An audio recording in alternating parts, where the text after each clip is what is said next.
Hey, welcome. It is February 5th. We just got the closing bell, mostly an uneventful day. We did get some trading action early in the morning, but that dissipated and we started trading sideways. Let's take a look at what that looked like exactly on a chart. You can see SPY first, it was indecisive. Then we traded all the way down near that 490 level that we've been talking about. That used to be a psychological resistance. Now that we're past it, where it's kind of not really anything, but we will have another psychological barrier at 500. But today we traded down near that previous psychological barrier, came right back up to near the open, and we just traded sideways for the rest of the day. It looks like at the very, very end, last minute, we kind of drove the market down. That's interesting. And then immediately in the aftermarket, it continued. So let's see where we actually ended. So we ended at down 0.36. Okay, so that last minute bar where we traded really brought us down quite a bit because we were pretty much flat, 0.1%, maybe 0.14%. So that took us down at least twice as far as where we were previously. That in of itself is not too significant because really we just chopped sideways. We're still above that EMA 8. This trend is still intact. There's nothing really different about the picture that we've got right now versus this morning. Let's see if that's true for QQQ. Yes, same thing. So down 0.14%, just baby amount, still above the EMA 8. Our low never touched it, and we're really just traded sideways. So the picture is pretty much the exact same as this morning. So far, no new information. Mostly we're a little low on volume. That might change in a few hours when we get the dark pool prints and the final prints of volume for the day. But for now, it looks like it's a little under, or it might be right at the average. If we look at DIA, same thing. We're just following our way up that EMA 8. So this is a normal bar, just like this is a normal bar. Back to the EMA 8, nothing to get excited about. We're just trading a little bit sideways on the Dow Jones. And let's look at our small cap. Small cap is a different story. It's actually down 1.31%, and it broke below this MA50. That's not great news, but in the overall context of the last month or two, we're really just chopping sideways. I guess 1 month, 2024. In the last 1 month, we're just chopping sideways. So we're not going to read into this too much unless we start breaking this low right here. We'll have to see tomorrow. So basically, this was a nothing day in the market. It just kind of went sideways. There's a little bit of day trading action if you are a day trader, but otherwise, you're just sitting on your hands waiting for something to happen. And that's probably not going to happen until you get some significant companies reporting their earnings. So it's not too surprising. I don't know if anyone reported this morning, probably not, or immediately after market today. That would more affect tomorrow's session. So it's not too surprising that we've got a quiet day this Monday and we're just waiting for earnings because there's no reports. We saw that this morning. We kind of know what's going on with the Fed. Let's see what TLT did. TLT opened down, traded lower. Now we're closer to that MA 150, and this purple line is where these lows were a couple weeks ago. So if we break below that, then we've got a high potential for a breakdown in the QQQ, and that might drag the SPY down with it. So far, we're at least 1 or 2 days away from that. So we're going to really wait and see what happens with these earnings reports. Well, let's see what we had today before market. Oh, Caterpillar was before market today. Interesting. Let's see how they did. Okay, so positive earnings, but traded down because the overall market was down today. So this is still up 1.91%, which is great. And then we still we're far from the highs. A lot of the stocks that we saw that had earnings, I think, Estee Lauder. Yeah, same thing. Gap open, hit a resistance or near a resistance, and then just traded down. So there's still a significant gap up at 12.13%. But this morning it was up another, what is that? another 9 points. So it was probably up around 20% at the open. So we're significantly off the highs. If I see a huge red volume bar like this and a huge range of prices, then that tells me that there's downward momentum. So the expectation for a company like Estee Lauder today, and it may not be their fault, it may just be the market, the overall conditions of the broader market, we should expect this to start filling the gap and move downwards. Let's see what Caterpillar looked like. Yeah, same thing. I mean, it's not much of a gap left today, but we don't have as big of a volume bar as we did in Estee Lauder, but it's probably double the average volume. So that's still pretty significant, and we have a very significant large red bar right here. So we would just expect this to pull back into that EMA 8 or EMA 20. It might continue because Caterpillar it is an industrial, it's very related to agriculture, very related to for infrastructure. So it's a little bit more of a consumer staples, even though it is an industrial, it's closely related to consumer staples. So we would expect that we wouldn't be surprised that this remains strong, I should say. So even it might pull back to that EMA 8 or that EMA 20. So let's see what else we've got going on. McDonald's reported also, and Tyson, and On Semiconductor. So a lot of McDonald's, they gapped down and stayed near the lower half of the trading range today. You got On Semiconductors, and they gapped up and stayed up. That's interesting. So there may be some intention in the semiconductors, in the AI space, in the tech space today. Let's take a look at Tyson Foods, TSN. Okay, same story as the other ones. Gap up, but traded way down. And still, it's a gap up if we go close to close. But actually, the lows completely closed that gap today. And we have a significant red bar in the volume and in the price. The fact that during the day, we already completely closed that gap, that's not looking very good for Tyson Foods.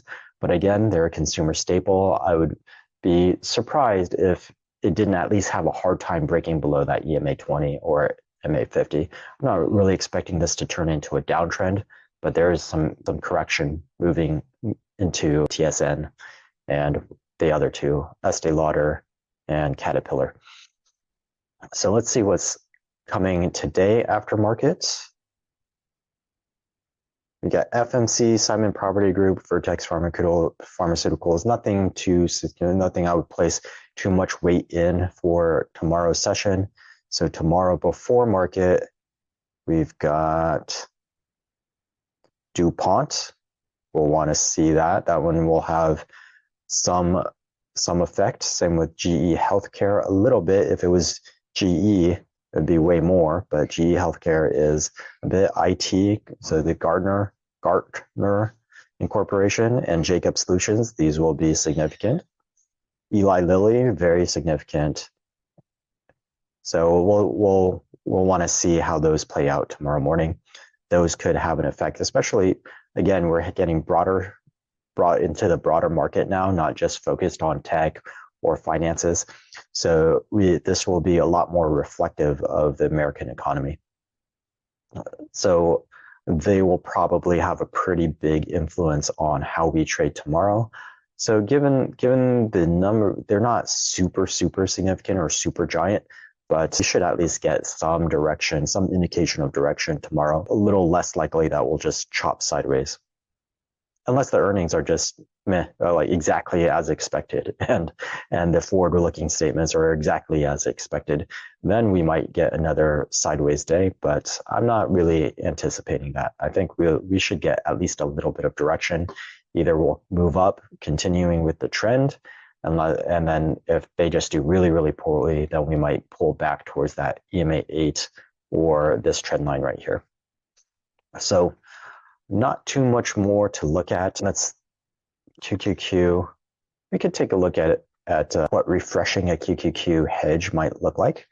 So let me see what we've put on. So before option strats, did we save it? No. We didn't save it. Okay. So if I remember correctly, we were long a put in QQQ, or the example we gave was a long a put, and we wanted to give us a bunch of time. So we went out to April. And if I remember correctly, it was a 375 put. And I actually traded a 365 put, but it was a 375 put that we used as an example. So since I actually traded the 365 put, let me just put that in because what I don't remember is how much that 375 put was trading at the time. Like, so I think it was around 220 or 210. It was right around $200 because I wanted to give you a low dollar price example. So maybe I do remember. Let's see. Long a put. I don't know why I cannot move this. Okay, there we go. April put. Why is this range so limited? It was a 375 put. I don't know why these numbers are so far spread out. Let me refresh this.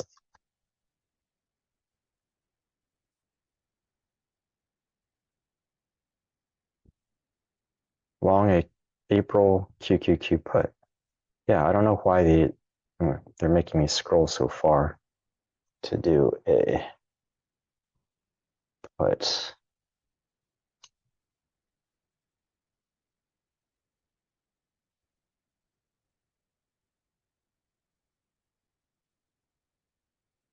I don't know why they're at $1 intervals too for so much of this. Where's my 375 put?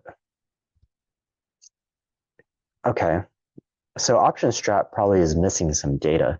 So there was some sort of dividend payout or something that made these all adjust to these weird 0.78 numbers, but they should also add the CBOE also adds in the ones that were moved away from so that you can still trade on the whole numbers. At least they do on the huge indices and the index ETFs and the ones that have a whole bunch of volume.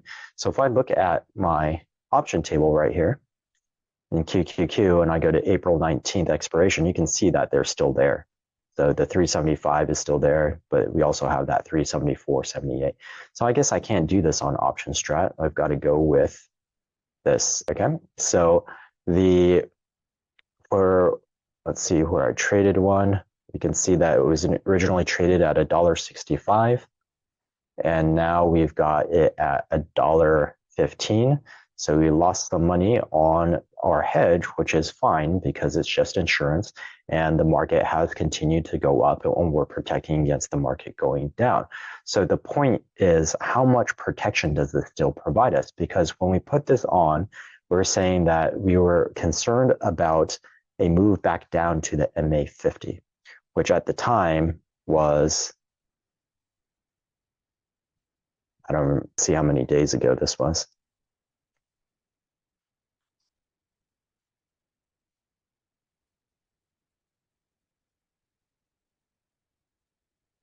April 20 or January 26th.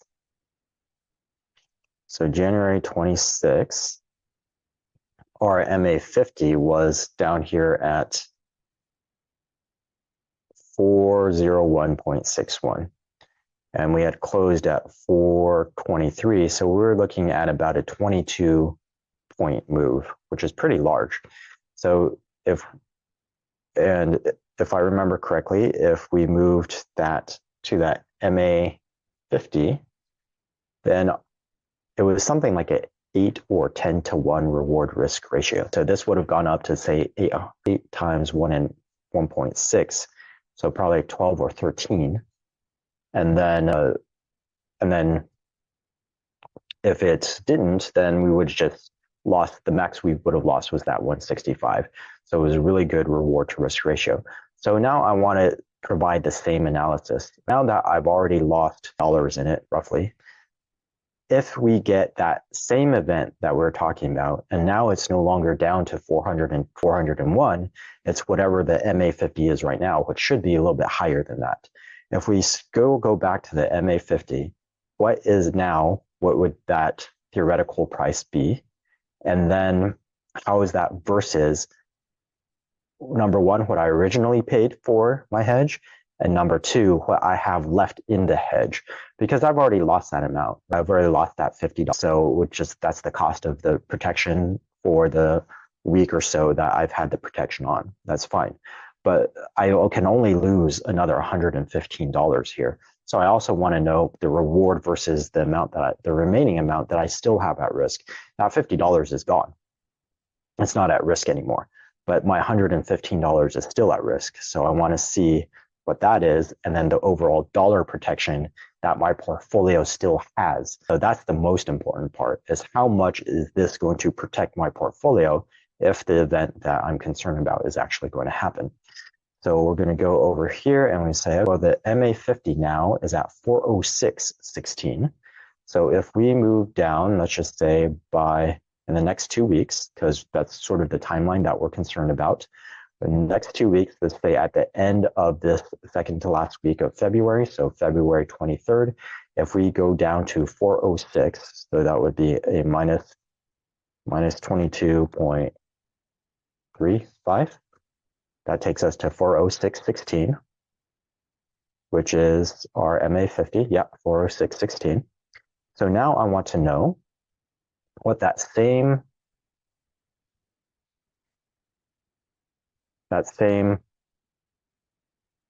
strike option would be then theoretically worth.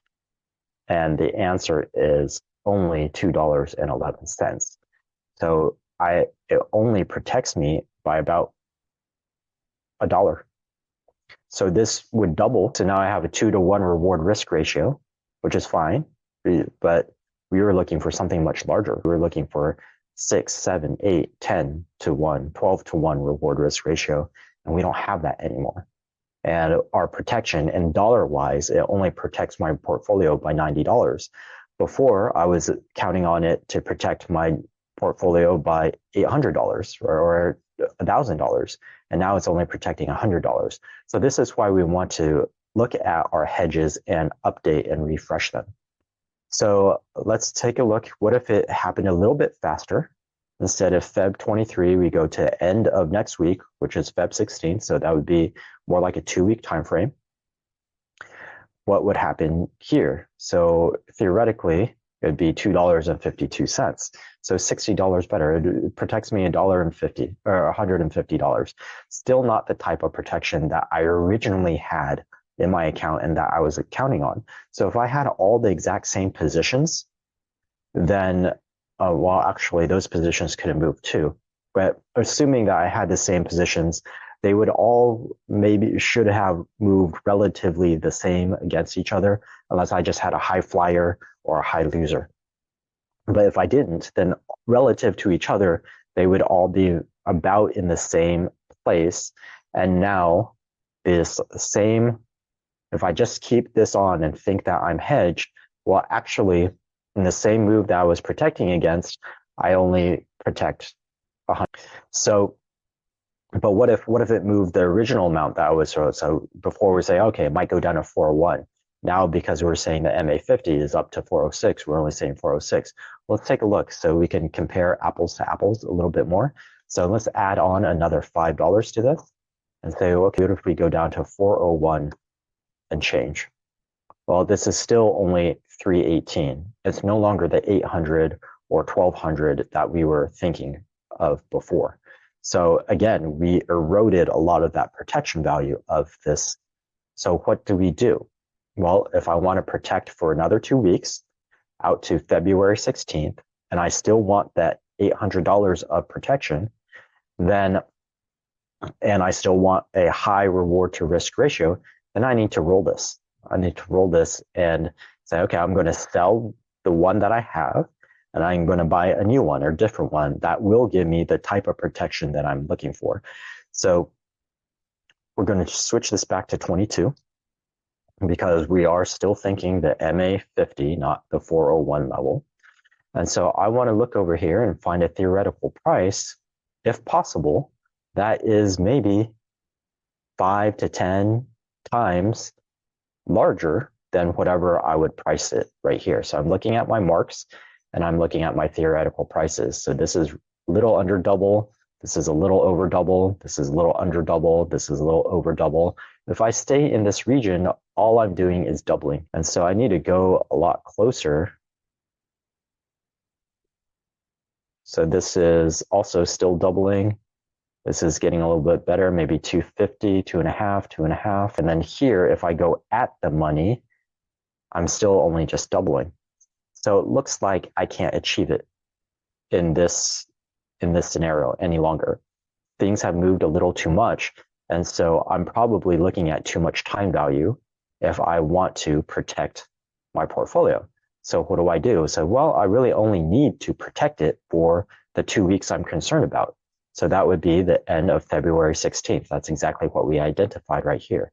So now I really have to evaluate really carefully, because if things don't work out, the event I'm concerned about doesn't work out in the next 2 weeks, my options that I buy are absolutely going to go to zero. So I will suffer that maximum loss. In April, if I had just held it for the April expiration for 2 weeks, I would still have a bunch of time value left. So that $1.10 or 15 that it's worth right now might go down to 80 cents or 70 cents. I would lose a little bit of money, but I would still be able to sell that protection that I had for something. That's the whole idea right now. Rolling, meaning that we're selling that one and then buying something different. So now it's a little bit of a different scenario, and I have to be emotionally prepared for it. Well, how much am I willing to lose? I was willing to lose $200 before. I already lost $50.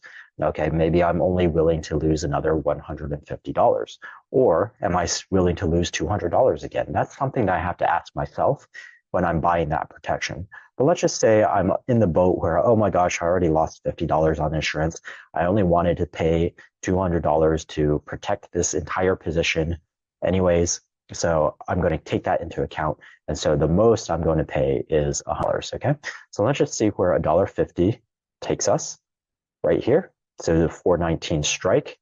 And if we go to what we're concerned about, which is a pullback to the MA50, what theoretically is that? Does that price then become? It becomes 1284.